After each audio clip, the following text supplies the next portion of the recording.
आता टॉप 9 राजकीय बातम्या बघूयात. पश्चिम बंगाल, तामिळनाडूसह 5 राज्यांच्या विधानसभेचा उद्या निकाल. बंगालमध्ये ममता दीदी की भाजपचा उदय. TV9 मराठीवरती बघा सुपरफास्ट कव्हरेज. कुठलाही संघर्ष वाढलेला नाही, हा संघर्ष मीडियानं वाढवलाय. एकनाथ शिंदे यांचं प्रचंड मोठं व्यक्तिमत्व. आमदार महेश शिंदेंची प्रतिक्रिया.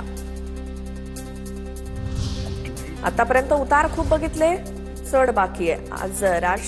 आज ठाकरे सेनेसोबत तर उद्याचं सांगता येणार नाही. योग्य वेळी योग आल्यावरती ठरवू. खासदार संजय जाधव यांचं पक्षप्रवेशावरती सूचक वक्तव्य. 2029ला भाजप शिवसेना स्वबळावर लढू शकतात. राजकारणामध्ये बॉन्ड किंवा अग्रीमेंट नसतं. शिंदेंच्या शिवसेनेचे नेते संजय शिरसाट यांचं मोठं वक्तव्य. शिवसेनेत बोलण्याचा अधिकार फक्त एकनाथ शिंदे यांना, तर शिंदे स्वबळावरती लढण्याबाबत बोलले तर त्यावरती मी उत्तर देईन. शिरसाटांवरती आमचे प्रवक्ते बोलतील. फडणवीसांचं भाष्य. 2029ला भाजप एकटाच महाराष्ट्रात लढणार. खराचा वापर मित्रपक्षांना संपवण्यासाठी केला जाणार. हर्षवर्धन सपकाळ यांची टीका.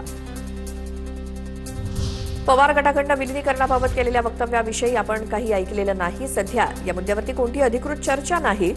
सुनील तटकरेंनी स्पष्ट केलं. तर पुढे चर्चा झाल्यास सुनेत्रा पवार अंतिम निर्णय घेतील असंही केलं स्पष्ट.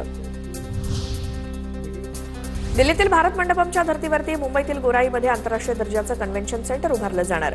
मुख्यमंत्री फडणवीसांनी या प्रकल्पाचा आराखडा तयार करण्याचे निर्देश दिले. शेंद्रा बिडकीन औद्योगिक विस्तार आणि मुंबईतील गावठाणांच्या रेखांकनाला देखील गती देण्याचे आदेश दिले. बागेश्वर बाबाकडनं शिवरायांच्या प्रतिमेचा अनादर. वाहनामध्ये शिवरायांची प्रतिमा उलटी ठेवल्याचे फोटो व्हायरल.